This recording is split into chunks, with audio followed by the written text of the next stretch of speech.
À quelques jours du premier tour des élections départementales, voici un domaine où le département justement est très présent, la prise en charge des seniors. Comment assurer une retraite sereine au 3e et 4e âge quand ils ne peuvent plus rester chez eux?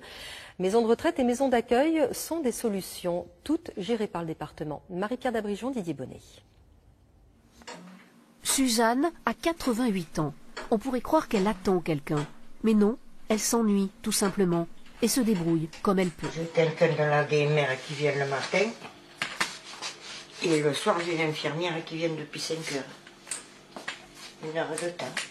Les gestes du quotidien sont de plus en plus laborieux. Mais ne lui parlez pas de maison de retraite. Elle préfère ne pas se poser la question.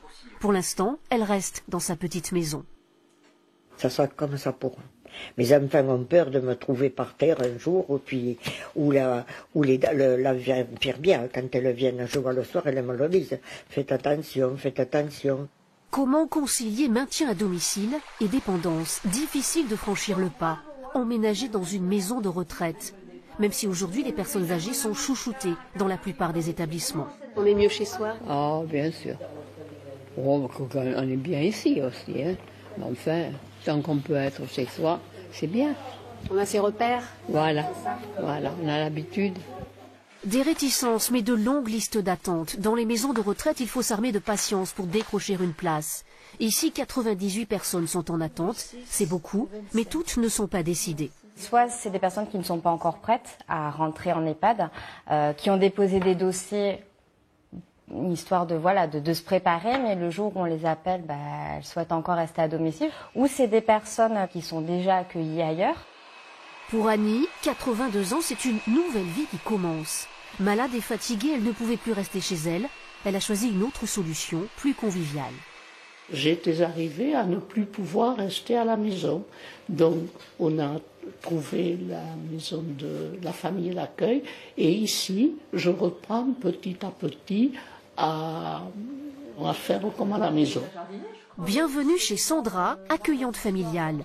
Elle a aménagé sa maison pour héberger Annie et 2 autres personnes âgées, Rose et Aimée, tous dépendants mais valides et volontaires. Nous avons une organisation qui est tout à fait simple. Les enfants partent à l'école le matin. Après, je m'occupe de mes accueillis. Et c'est avec beaucoup de plaisir que tout le monde se retrouve autour de la table le soir pour dîner ensemble. Je ne connais pas beaucoup de personnes qui sont aussi gentilles qu'elle, même à l'intérieur des familles. Et pourtant, je ne suis pas de sa famille. Maintenant, je fais partie de sa famille. Allez. Quand le moral décline et que le maintien à domicile devient périlleux, l'accueil familial, contrôlé par le Conseil général, est une alternative à la maison de retraite. Un dispositif moins onéreux et qui permet de vieillir en toute sécurité, du sur-mesure pour Annie et ses nouveaux amis.